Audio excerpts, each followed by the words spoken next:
The Girl from the Stars. The desert was silent. The sky above was dark, filled with stars. A cold wind moved across the broken ground. Nothing lived here anymore, only rocks, old machines, and empty buildings. Jackson, a human mechanic, walked slowly through the wasteland. He wore a long coat covered in dust and oil. His boots crunched on the ground. He was searching for scrap, old metal, wires, anything useful. That's what he did every day. Search, collect, fix. He lived alone, in an old bunker far from the cities. The world was not safe anymore. Most humans had moved underground or left for space colonies. Jackson liked to be alone. Machines didn't lie. They didn't leave. Suddenly, something strange happened. A bright light flashed in the sky.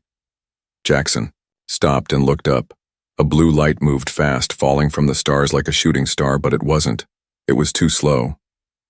Too controlled. Then, boom! A small explosion in the distance.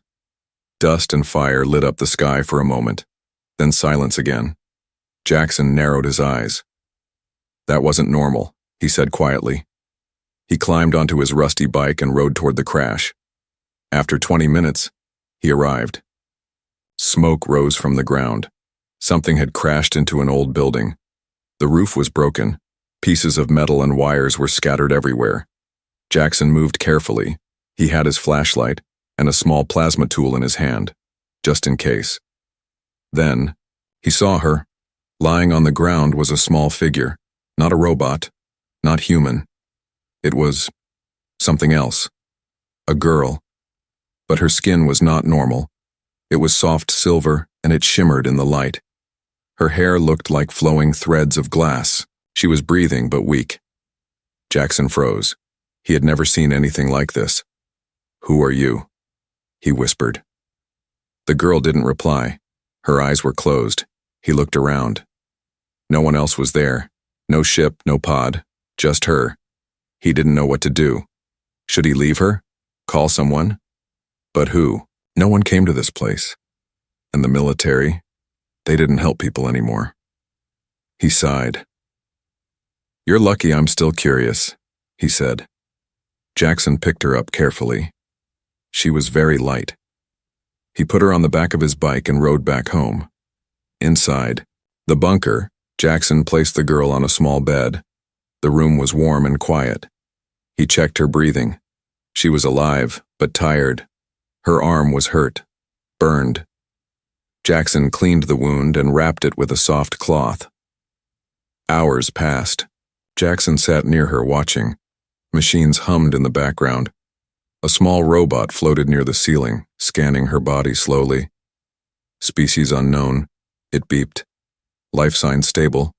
Warning, energy spikes detected. Jackson frowned. Energy spikes? The robot beeped again. Source, subject's body. Unstable. Recommend distance.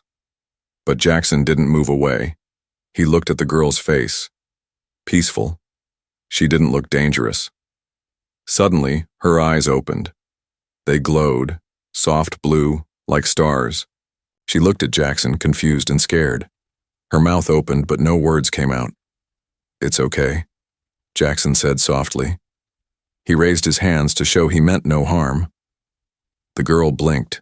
Then slowly, she tried to sit up, but fell back in pain. "Don't move. You're safe here," Jackson said. She looked around. Her eyes scanned the walls, the lights, the machines. Then she looked at him again. She said something, but the words made no sense. A strange alien language. Jackson shook his head. "I don't understand you." The girl closed her eyes. A single tear rolled down her glowing cheek. Later that night, Jackson was checking his sensors. Something strange appeared on the screen. Unidentified energy pulse detected, it said. Possible deep space signal received. Jackson stared at the screen. What the hell is going on? He looked back at the sleeping girl. Her body was glowing faintly and the lights in the room flickered for a moment. Then, One of his old robots, silent for years, suddenly turned on by itself. Its eyes lit up red. It started moving, slowly turning toward the bed. What the? Jackson jumped up. The robot made a strange noise. Its circuit sparked. Smoke came out of its chest. "Shut down," Jackson shouted. He hit the emergency kill switch. The robot fell to the ground, dead again. Jackson looked at the girl. Her eyes were open. She had seen everything. She looked scared. Or maybe... Sorry? Jackson whispered. What are you? She doesn't belong here. The morning came slowly. Jackson hadn't slept. He sat on an old metal chair, staring at the strange girl lying on his bed. The events of the night still echoed in his mind. The robot waking up on its own, sparks flying, her glowing body, the mysterious signal in his system. He didn't believe in magic. Only machines. But now, something had changed. The girl opened her eyes again. This time, she didn't look confused. She sat up slowly. Her silver skin shimmered in the soft light. She looked at Jackson carefully, then pointed to her chest. Sorry. Nah, she said softly. Jackson leaned forward. Serena, that's your name? She nodded once. Jackson placed a hand on his own chest. Jackson. She repeated it a little wrong. Jashon. He smiled slightly. Close enough. He offered her water. She smelled it first, unsure, then took a sip. Slowly. She drank more, then touched the glass, fascinated by how light reflected through it. Jackson watched her. She was clearly intelligent, curious, but her body still looked weak. You need food, he muttered and stood up. In the kitchen, he heated some protein blocks, tasteless, but healthy. He returned and placed one in her hand.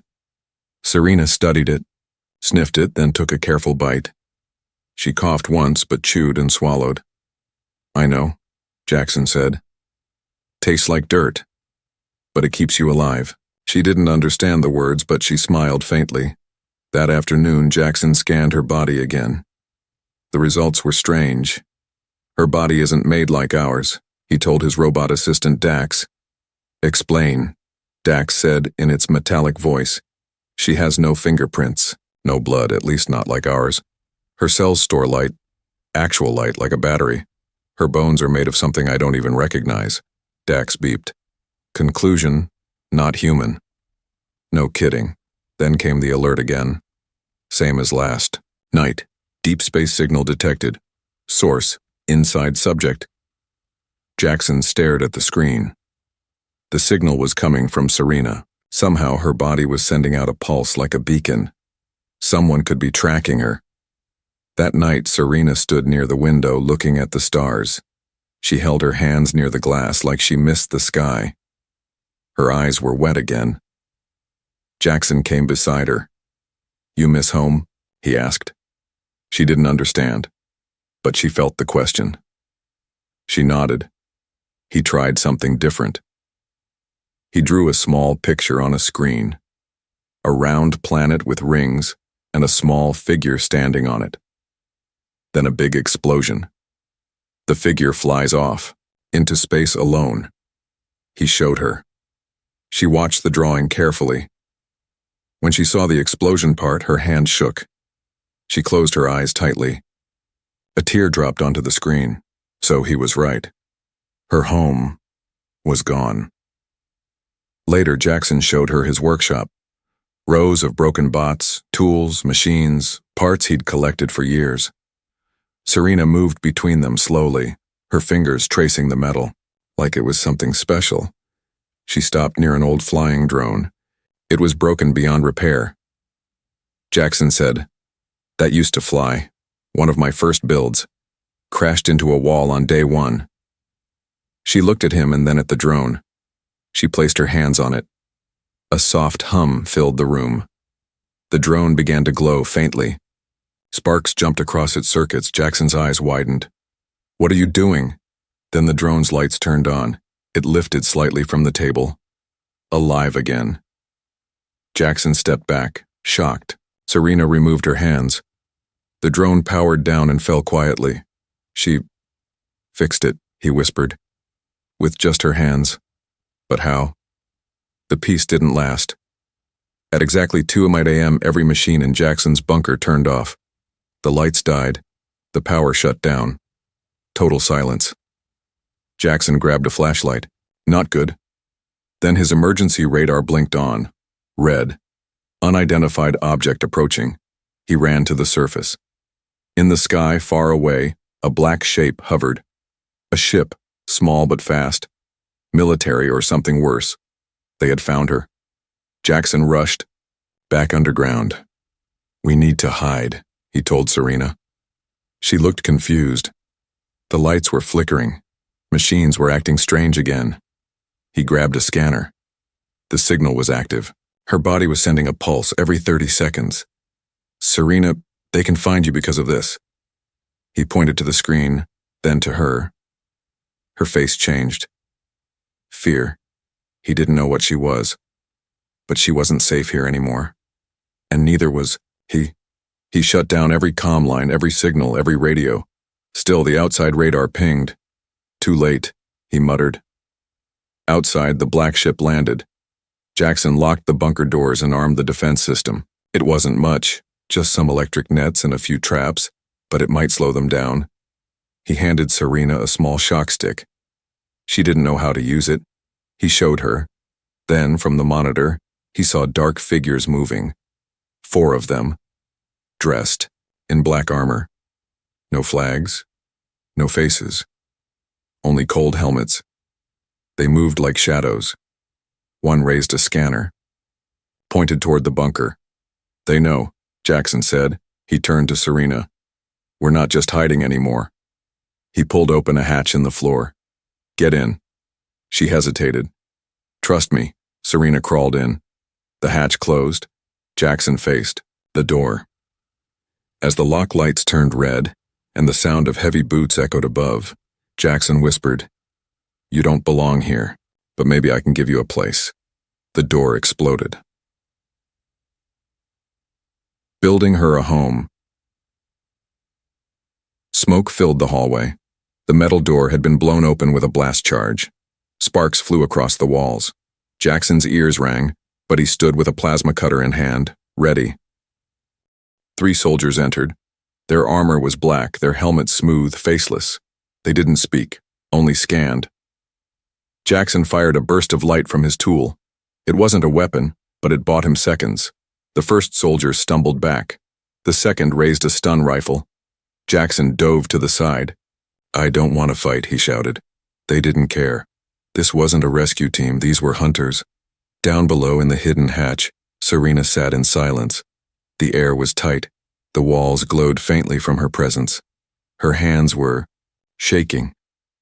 She could hear the noise above, the shouting, the weapons, the chaos. Then, she closed her eyes. Her body grew warmer. Her skin began to shimmer. Like something inside her was waking up.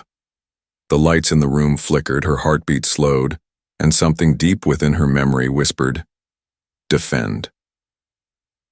Upstairs, Jackson rolled behind a table as a soldier fired a stun shot. It exploded near his head, burning the edge of his jacket. Jackson crawled to his tool wall, grabbed a scrap launcher, half wrench, half railgun. He fired a bolt of metal into the soldier's knee. Sparks flew. The suit cracked. The soldier dropped. The other 2 moved quickly, closing in. Suddenly, the floor beneath them began to glow blue. What the hell? Jackson muttered. Then a wave of light exploded upward from the hatch. The soldiers were thrown backward, hitting the walls hard. The cow. Air turned still. Serena rose from the floor hatch, her body glowing, eyes bright like a burning sky. She looked calm, but powerful. The last soldier tried to aim. Before he could shoot, every machine in the bunker turned on at once. Fans, drones, lights, even the broken ones. They all responded. To her, a wall panel burst open, knocking the soldier to the ground. Serena stepped forward. Jackson watched, stunned. You did that? She turned to him, her voice soft but firm. No more run. He blinked. You speak English now? She paused. Learning. Fast. After the attackers were unconscious, Jackson sealed the bunker and dragged them into a metal cage he used for old bots. He scanned their gear. No ID tags, no country, no signal. Ghost soldiers. Someone had sent them. But why? He looked at Serena. She was sitting again, tired, her glow fading. Where do you come from? He asked. She looked up. No home. Anymore. What happened to your world? She traced a small circle in the dust on the floor. Fire, sky broke, stars died. Jackson understood. Her planet was destroyed. Maybe by war. Maybe by something worse. He felt a strange anger rise in him. She didn't deserve this. That night, Jackson stood outside the bunker. The sky was quiet again. He looked up. For the first time in years, he didn't feel alone. He returned inside and found Serena sleeping on a metal bench. Not comfortable, not warm, just cold steel. That's when he made a decision. He was going to build her a real home, not just a shelter, something human. The next morning, Jackson opened the supply room. Wood, scrap metal, solar panels, old cloth, plastic sheets, wires. He had enough to build a small room if he worked hard. He dragged the materials outside and cleared an area next to the bunker. The sun was rising. The air was dry. Serena woke up and walked out slowly. She saw him measuring. Walls, cutting panels. She pointed. Build? Jackson nodded. For you. She blinked. Her lips moved, trying to say something. Then she whispered. Home? Jackson smiled. Yeah, home. They worked together. She didn't know how to use tools at first, but she learned fast. Jackson showed her how to hammer, drill, and weld. She picked it up quickly. When he dropped a tool, she caught it before it hit the ground, without even looking. You've got fast hands, he said. She smiled. Light hands. The house began to take shape. 4 walls, 1 roof, a real door. No more metal beds. He built her a soft one from leftover foam and cloth. Serena painted the walls with strange patterns, symbols from her world. Glowing lines that changed color in the dark. It looked like art from the stars. At night, they sat near a small fire. Serena listened to music on Jackson's old radio. Her head moved slowly with the rhythm. She liked soft sounds, piano, wind chimes. Jackson told her about Earth, about the past. She listened closely, learning new words. Why you alone? She asked one evening. Jackson looked into the fire. People I cared about, gone. I stayed behind, fixing junk, talking to machines. Easier than talking to people. Serena reached out and touched his hand. You me too. He didn't say anything, but her words stayed in his heart. 2 days later, the radar picked up a signal. Not a ship. Not soldiers. A probe. Small. Fast. Scanning the area from above. Jackson watched the screen. They're still searching. Serena stood beside him. She was glowing again. They want me. Who are they? Jackson asked. She closed her eyes, then whispered, My people. He froze. Wait, they're your own kind? She nodded slowly.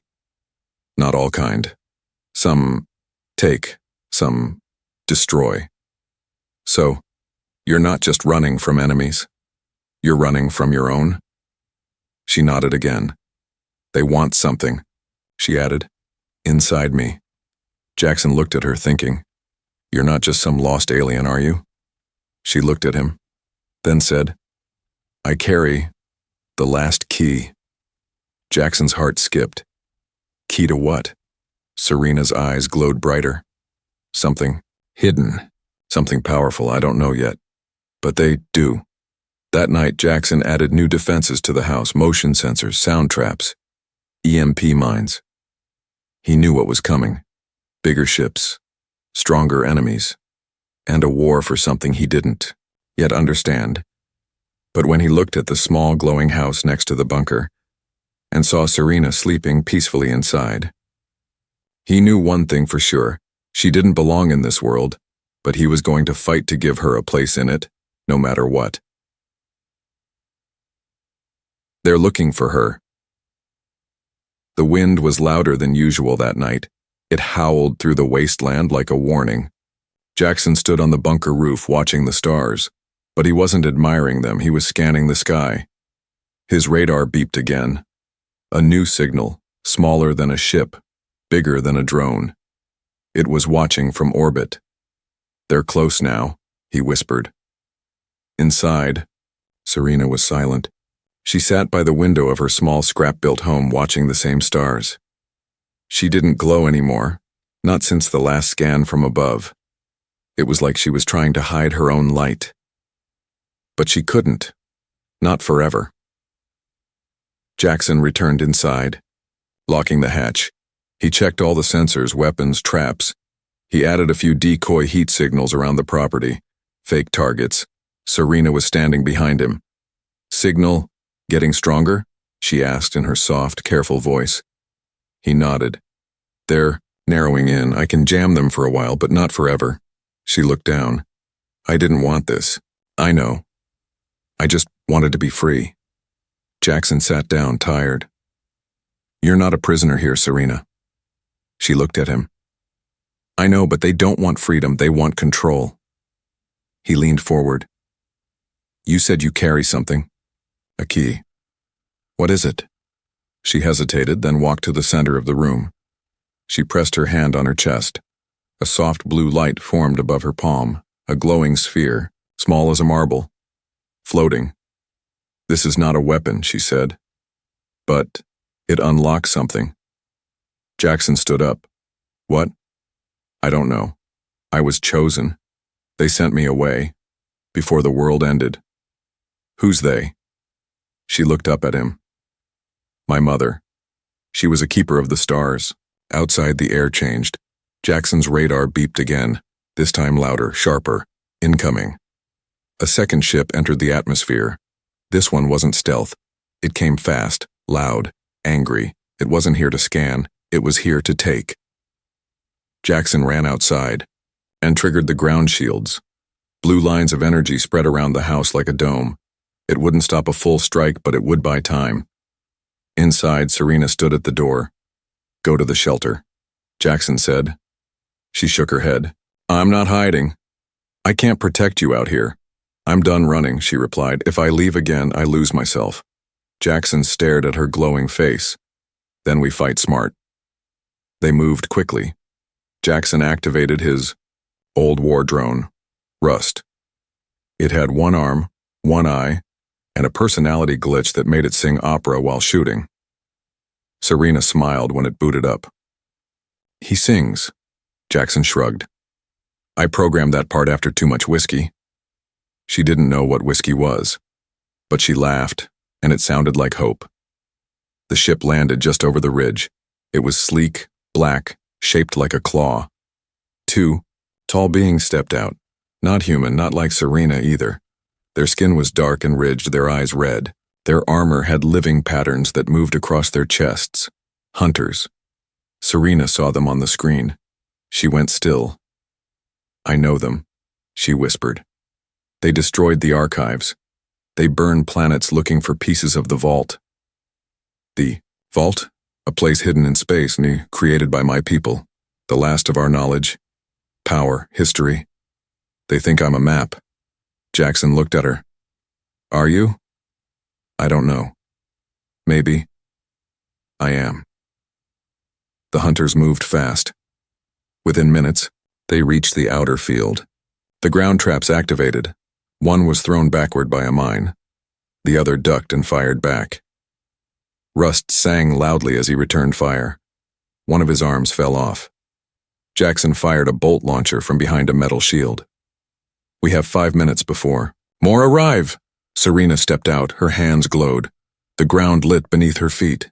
Then, something strange happened. The hunters stopped. They looked at her, then dropped to their knees. They recognize me?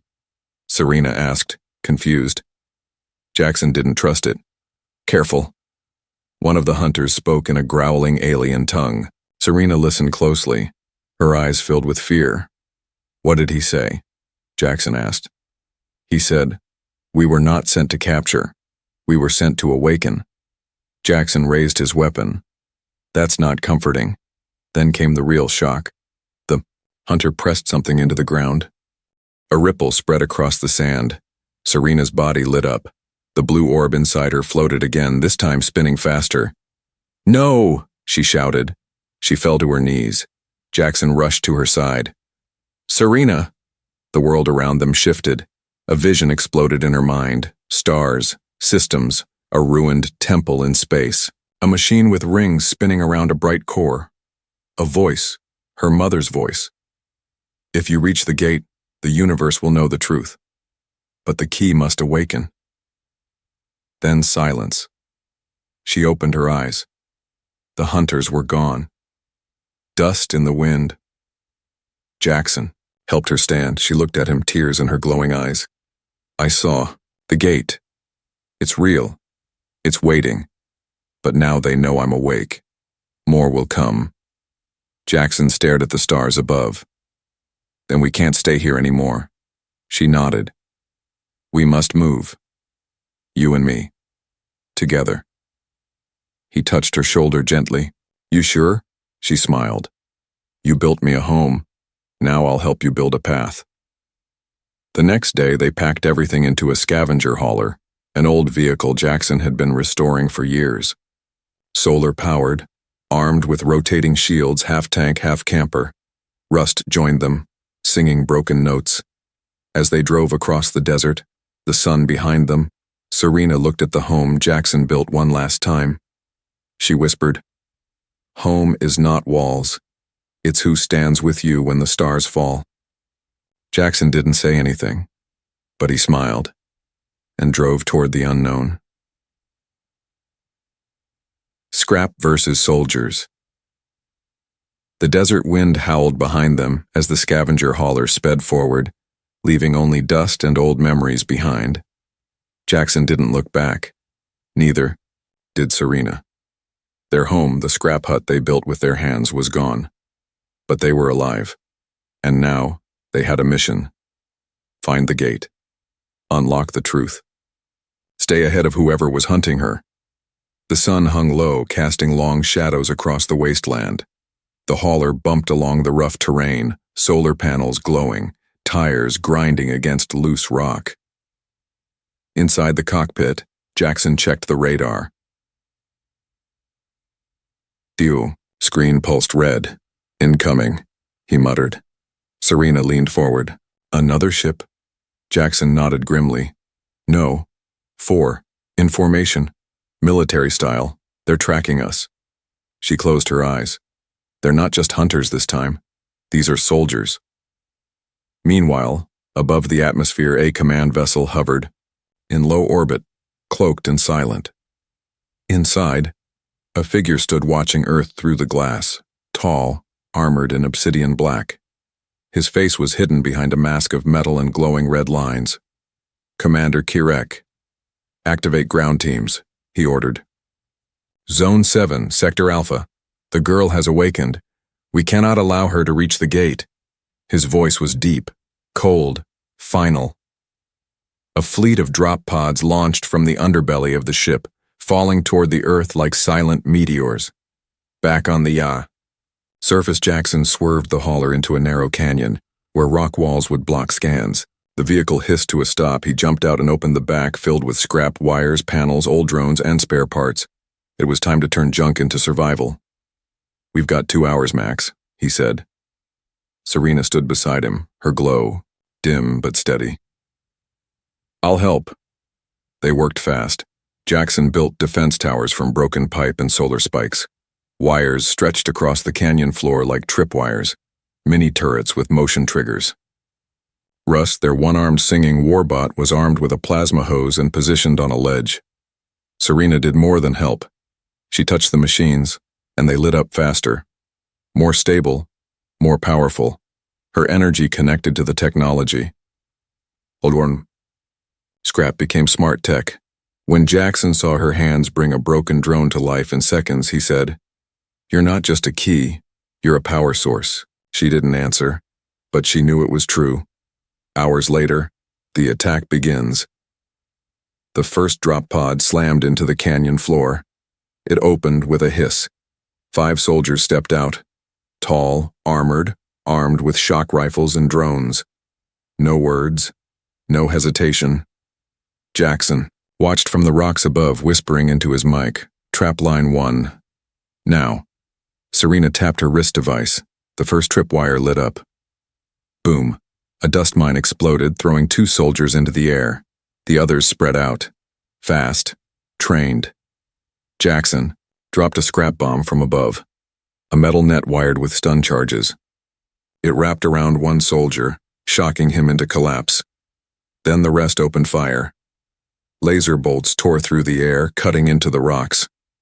Rust began singing, "O Sol Meo," and fired his plasma hose, sweeping fire across the canyon wall. 2 soldiers ducked, returning fire. 1 bolt hit Rust's chest. He kept singing, but sparks flew. "Rust, fall back," Jackson shouted. Rust saluted dramatically, limping behind a shield panel. Serena stepped forward, her eyes glowing, her arms raised. She whispered something in her language, then slammed her hands into the ground. A pulse of light spread out like a ripple. Every machine in the canyon synced. Turrets rotated, drones launched, traps activated. It was like the scrap itself obeyed her. Jackson watched in awe. She's not just using tech, she's speaking to it. Serena stood tall in the dust storm of the battlefield, light flowing from her skin. The soldiers hesitated. 1 fired. The shot curved around.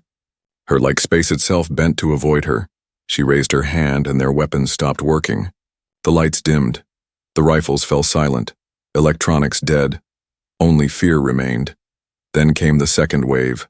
More pods. More soldiers.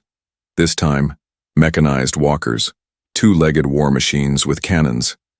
Jackson's face went pale. "We can't hold against that." Serena looked at him. "Then we don't fight to win. We fight to escape." He understood. He ran back to the hauler and activated the emergency launch panel. Inside was a secret he had kept for years. A backup pod, half ship, half sled, built from stolen tech hidden under the hauler. It wasn't fast, but it was enough. The final stand, Jackson and Serena ran toward the pod. Walkers fired behind them. Explosions shook the ground. Rust, half destroyed, covered their escape. "Go!" he shouted in a glitchy voice. "The stars are waiting." He turned and charged at the nearest walker, singing louder than ever. "Kay will always love you." Then silence. He was gone. Jackson slammed the hatch closed. The pod launched, engines burning. They flew low, over the canyon, into the night sky. Behind them, the battlefield burned. Serena looked out the window, tears falling silently. "I feel every machine, every signal, like they are alive."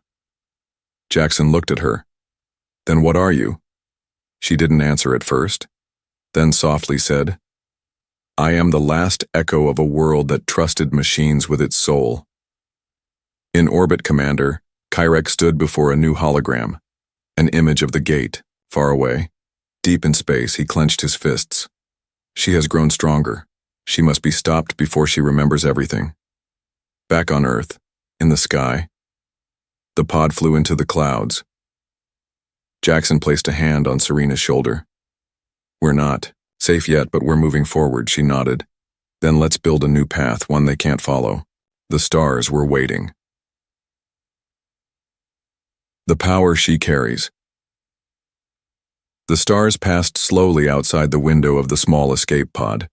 Jackson sat beside the control panel, scanning frequencies, rerouting power, checking fuel. The engine hummed quietly behind him. His fingers moved fast, but his mind was elsewhere. Serena sat near the back wall, curled up with her arms around her knees. Silent. She hadn't spoken much since Rust sacrificed himself in the canyon. The sound of his final song still echoed in both their memories. She had lost a friend, and Jackson had lost the last machine he trusted like a brother. Now, they were alone. Again. The pod drifted through low orbit, hidden in the debris field surrounding Earth. Broken satellites floated nearby, old stations, abandoned tech from forgotten wars. Jackson found a quiet patch behind an old mining rig. He docked the pod temporarily. They needed rest and answers. Jackson brought out his datapad and walked toward Serena, who hadn't moved since launch. "Hey," he said gently. She didn't look up. "I ran a scan of your pulse signature again," he continued. "It's more than I thought. Your body isn't just storing energy. You're generating it, constantly."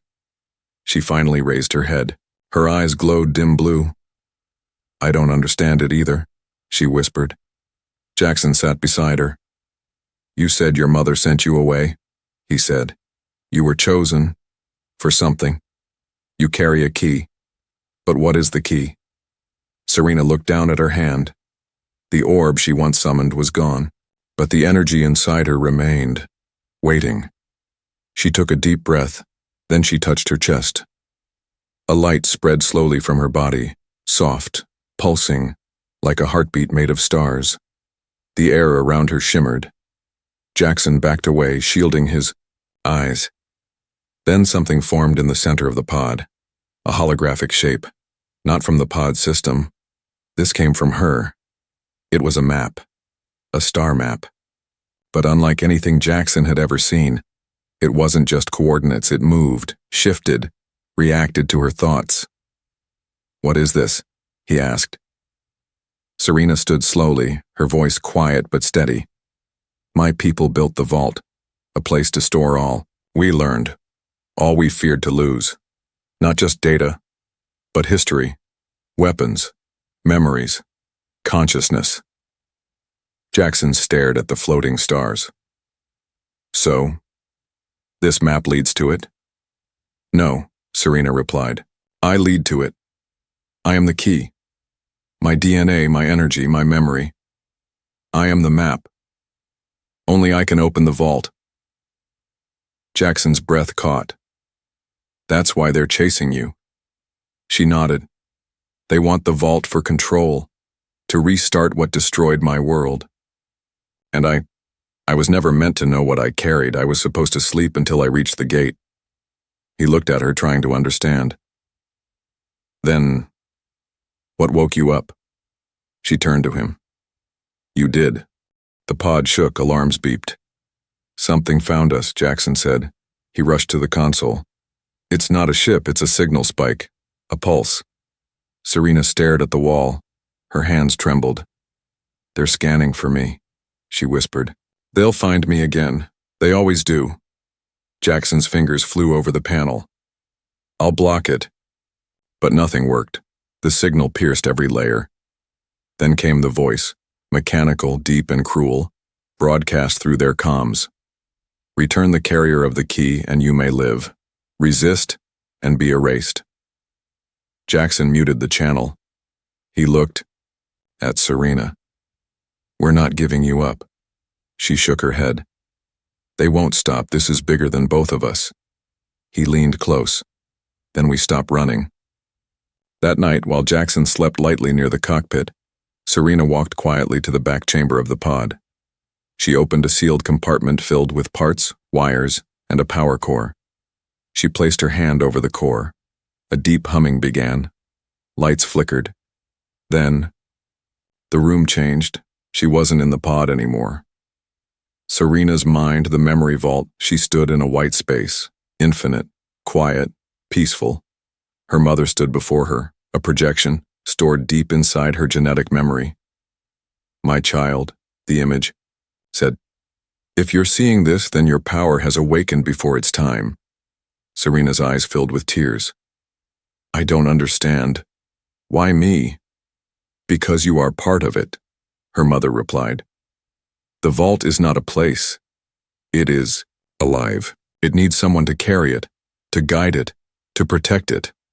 Serena's body glowed brighter. "You are its guardian. You are the last vault keeper. Back in the pod, Jackson jolted awake. The lights were red. A countdown began. Warning. Energy surge detected. Core unstable. He ran to the back. Serena stood there, glowing brighter than ever, her eyes closed. "Serena!" he shouted. Her body lifted slightly from the floor. Sparks flew around her. The map from earlier reappeared, this time zooming in on a dark region of space. Coordinates locked. The gate had revealed itself. Then, the light vanished. Serena collapsed. Jackson caught her before she hit the ground. "Serena, hey, stay with me." Her eyes opened slowly. "I saw her," she whispered. "My mother. She told me what I am." Jackson held her tightly. "You scared the hell out of me," she smiled weakly. "We have the location now. The gate is real." Jackson looked at the screen. Coordinates were locked in. "That's deep space," he said. "Outside standard jump range. We'll need a real ship." Serena nodded. "And help." 3 days later, they landed on a forgotten outpost orbiting an old mining moon, hidden, abandoned, silent. But Jackson had a friend there, an old pilot named Grizz. Half machine, half grumpy genius. Grizz looked at Serena and said, "She's a light bulb.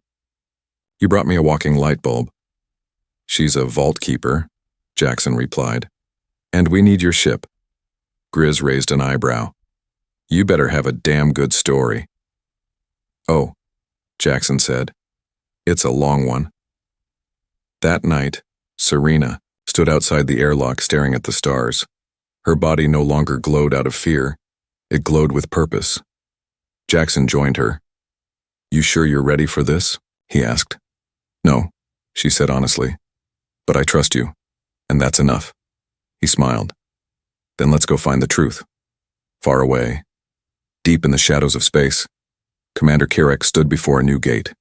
Dark, closed, ancient. He placed a hand on it. It did not open. He turned to his soldiers. "Bring me the girl. Without her, this gate will never open." His voice echoed. And the hunt began again. Home among stars. The ship called the Emberwake was old but powerful. It had traveled to forgotten systems, through asteroid fields and black holes.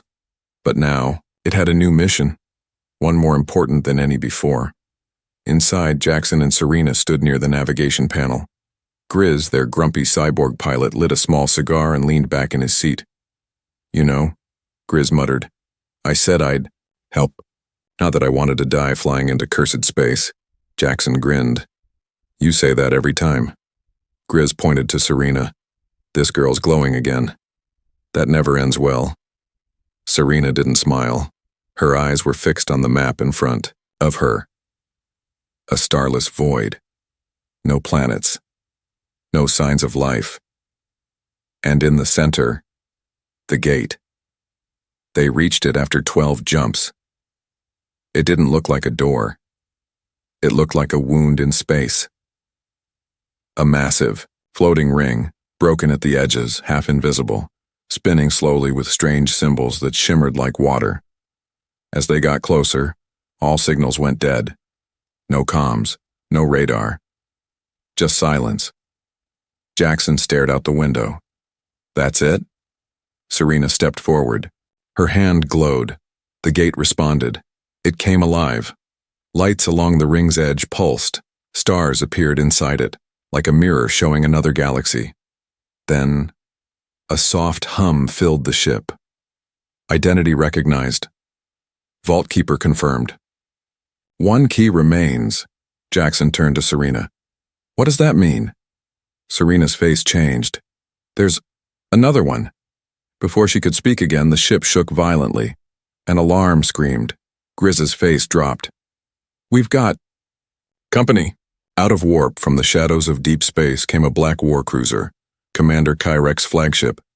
Its surface was covered in shifting armor. It had no windows, no soul, just weapons, and it was aiming straight at them.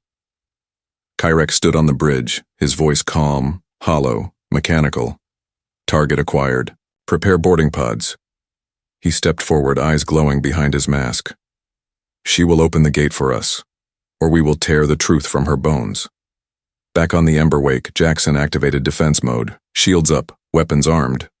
Grizz barked, "We don't have weapons strong enough for that. What's the plan, Scrap Boy?" Jackson looked at Serena. She was calm. She placed her hands on the console. "I need to go," she whispered. "Alone." "No," Jackson said immediately. "They're here because of me. If I go, they'll follow. You can escape." Jackson grabbed her arm gently. "I didn't help you survive for you to surrender now." Serena met his eyes. "It's not surrender." Then her body glowed brighter than ever. "I am the vault. If I open it, I can show the truth. Not just to them, but to everyone." Grizz interrupted. "You open that thing and who knows what comes out. Could be a war, a god, a virus, a memory." Serena nodded. "Or maybe a way to fix what we destroyed." The enemy ship launched its boarding pods, 3 of them. Fast, deadly. Jackson looked at the ship's escape hatch. "Serena, if you're going to do this, I'm going with you." "No," she said. "You've done enough." He shook his head. "I gave you a home. You gave me a purpose. We're in this together." They loaded into the Ember Wake's small fighter shuttle. Silent, unarmed, quick. Grizz stayed behind to stall the cruiser. "Don't die, kids," he said. "I just fixed the plumbing on this ship." The shuttle detached. They flew straight toward the gate. The war cruiser fired. Plasma beams shot past them, missing by inches, but the gate was calling Serena now. As the shuttle entered the center of the ring, time seemed to slow. Everything went still, even the stars. Serena stood in the center of the cockpit. Her body lifted into the air. Her hair floated like light. Her hands glowed. Then, she spoke in her ancient tongue. "I return as keeper of the lost. Open and remember." The gate responded. The circle closed. A flash of light brighter than anything Jackson had ever seen exploded outward. The war cruiser stopped firing. Every ship in the area went dark. Inside the gate, a new world revealed itself. They weren't transported. They were remembered. Images filled the space around them. Floating cities, starborn civilizations, ancient knowledge written in beams of light, children laughing with robotic guardians, peace, and then fire. Serena's world, before the fall. Then the wars. The betrayal. The moment her mother placed the orb inside her chest. "You are the last memory," the voice echoed. "And memory can heal, or destroy."